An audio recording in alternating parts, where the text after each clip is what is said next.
Zoom TV.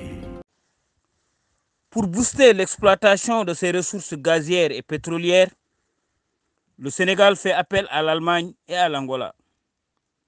Dans ce sujet, nous allons parler des perspectives économiques du Sénégal pour le développement des exploitations programmées des ressources pétrolières et gazières du pays.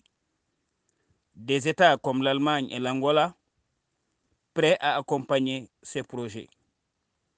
Quelles sont vraiment les chances réelles de ce partenariat pour sa réussite et quelle stratégie à mettre en place afin de mieux pouvoir en tirer profit? Et pour répondre à ces questions, mesdames et messieurs, bienvenue chez Zoom TV. Mesdames et messieurs, bonjour. Bienvenue chez Zoom TV.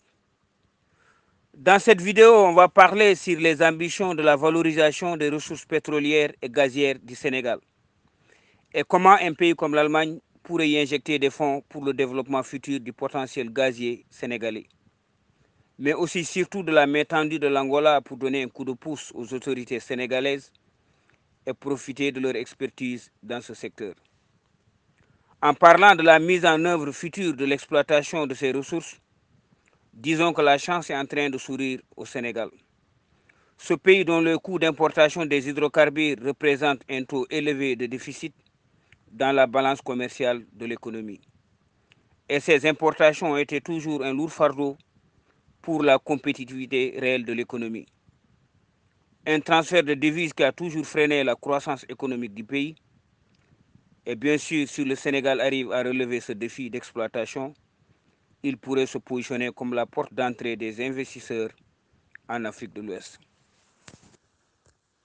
Connu pour sa stabilité politique, mais avec un décollage tardif de son développement, le Sénégal est en train petit à petit de tracer sa voie sur les sentiers de la diplomatie économique en attirant des capitaux étrangers pour la valorisation de ses ressources.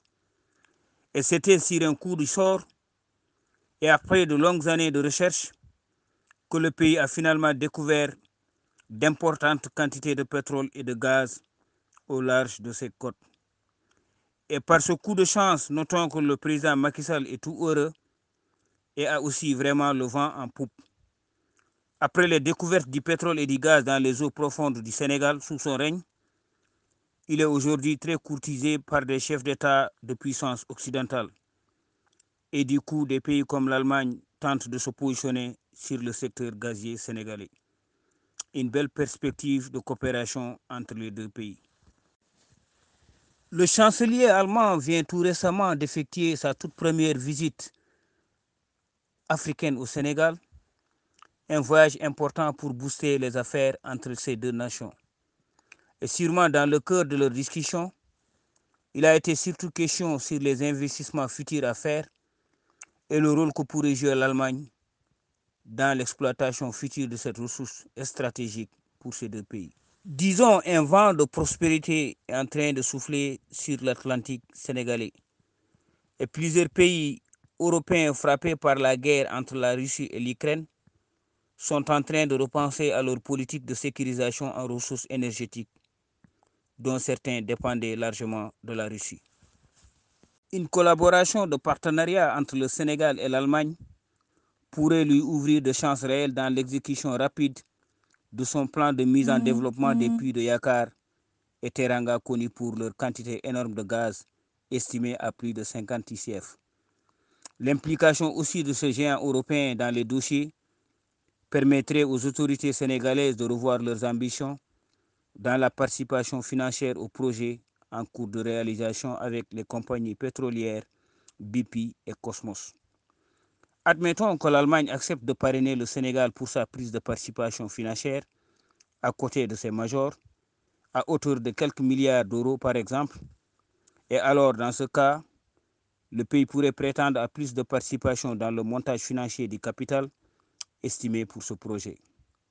Et si les termes de contrat le permettent, la Petrosen pourrait par exemple faire monter sa participation à plus de 51% pour mieux mettre les ressources et le leadership sous son contrôle. Si l'Allemagne acceptait de s'impliquer pour un chèque financier autour de 4 milliards d'euros à côté du Sénégal, par exemple, beaucoup de choses pourraient changer dans la structure du capital de ces projets en cours, tels que Grand Tortue Ahmeyim, mais surtout pour Yakar et Teranga, qui sont des propriétés exclusives du Sénégal. En injectant plus de capitaux pour le contrôle, l'Allemagne pourrait aussi redevenir le principal client et destinataire du gaz pour approvisionner et sécuriser son marché en GNL. Il pourrait permettre au gouvernement de revoir les clés de répartition du capital entre la Petrosen et les autres acteurs, puis renforcer ses positions dans les prises de décision.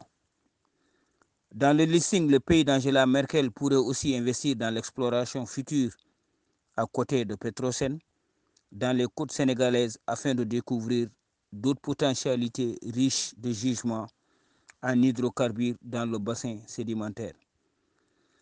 Dans les chaînes de valeur, elle pourrait aussi inciter des entreprises de leur pays à venir massivement investir dans le pays et nouer des joint ventures avec les locaux, ce qui pourrait aussi favoriser un transfert de technologie et aussi développer des filières dans la pétrochimie. Il est aussi bon de rappeler que les ressources en gaz prouvées dans ces blocs sont estimées à 1700 milliards de mètres cubes. Ce trésor n'attire pas seulement que l'Allemagne, mais à la chute du chancelier, un autre dirigeant européen reconverti en porteur d'affaires, à l'occurrence le président Nicolas Sarkozy, a été reçu au palais présidentiel par le président Macky Sall. Et selon les informations, il serait porteur d'un projet de gazoduc ouest-africain qui transporterait la ressource à destination du marché européen.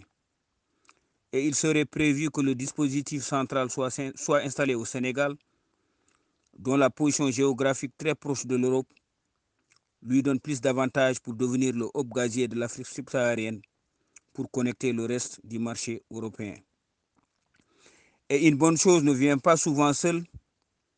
Et dans cette continuité d'opportunités, il faut surtout aussi noter la main tendue de l'Angola, qui souhaiterait épauler et conseiller le Sénégal dans le domaine de l'exploration en offshore par le biais de sa société Sonangol. Et aussi pour le développement de ses ressources énergétiques, le président Macky Sall a été récemment invité en Angola par son homologue pour une visite officielle. Merci de nous avoir suivis et on se donne rendez-vous très prochainement pour le développement de plusieurs sujets d'actualité. Merci et à bientôt. Zoom TV.